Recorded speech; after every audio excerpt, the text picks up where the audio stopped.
adalah konvoi Cik Kia ke Ipoh. Cik Kia ya bang. Kami datang dengan hajat untuk menunangkan dia, insan A bersama insan B yang akan jumpa nantilah. Okay, so posisi kita adalah kereta keempat daripada 6. Daripada 5. Tu tiba-tiba ada satu kereta masuk. Dia menyelit depan paing tu. Dia menyelit depan paing. Kita tengok macam mana paing handle. Oh, dia keluar balik. Alright. Tapi apa ni tu? Ruang yang ambil kecil gila baik. Besar sudah tinggi. Gila dia cocok baik kan. Okay, so sekarang kita dah dekat sini. Terajam. Bopeng Jeram Batu Gajah mana ni. So kita akan ambil persimpangan ke Ipoh Selatan kan. Tak tahu, tak pasti. Tak pasti lagi. Ini tak balik lah. Kita ke Penang terus.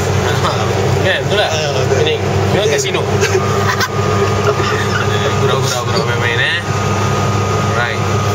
So kita pergi Tambun tu. Destinasi kita kan? Destinasi kita yang pertama. Destinasi kita yang pertama. Tengok ni. Kejar-mengejar konvoi kita. Boleh nak rapat lagi. Cik Yom je lah. Jangan cium. Bahaya. Laju orang jadi. Haram belum kahwin. Dulu kita ke belakang yang ketinggalan. Ini adalah yang di belakang. Okay. Itu Avanza ya. Jangan tengok kereta lain. Itu adalah kasih ayah dan ibu. Seberat-berat kancil ni pun mereka sanggup berada di belakang kita.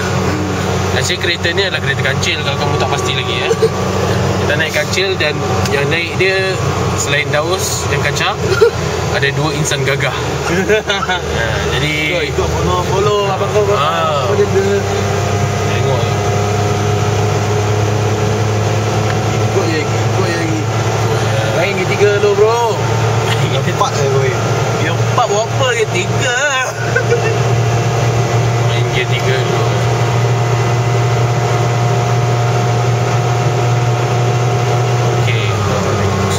Usaha mengejar. Sikit lagi dah. Sikit lagi. Ini tak gerak pun. Jarak tu semakin dekat. Berjalan. Oi, ruang tak ada lah je ni. Jahatnya. Ini main jahat. Usaha menyelit.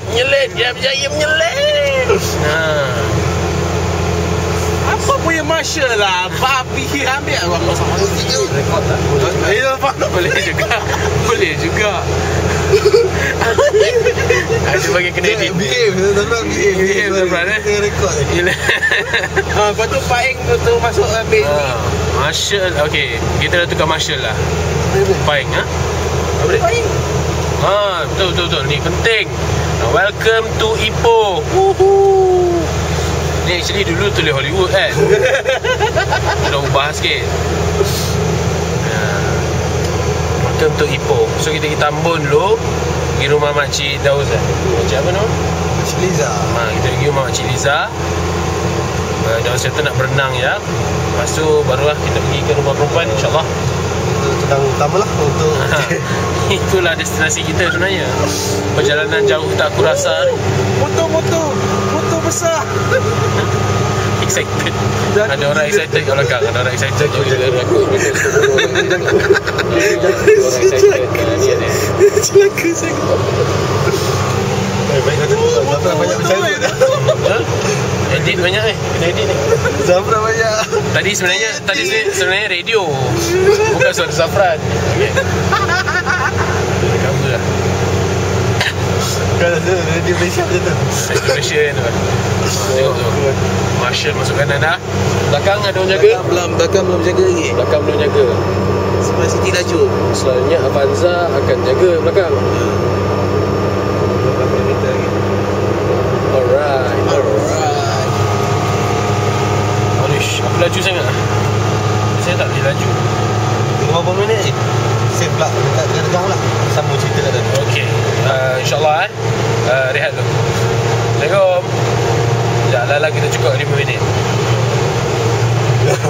Hai, saya single. Masuk lagi sentil. Ya sentil.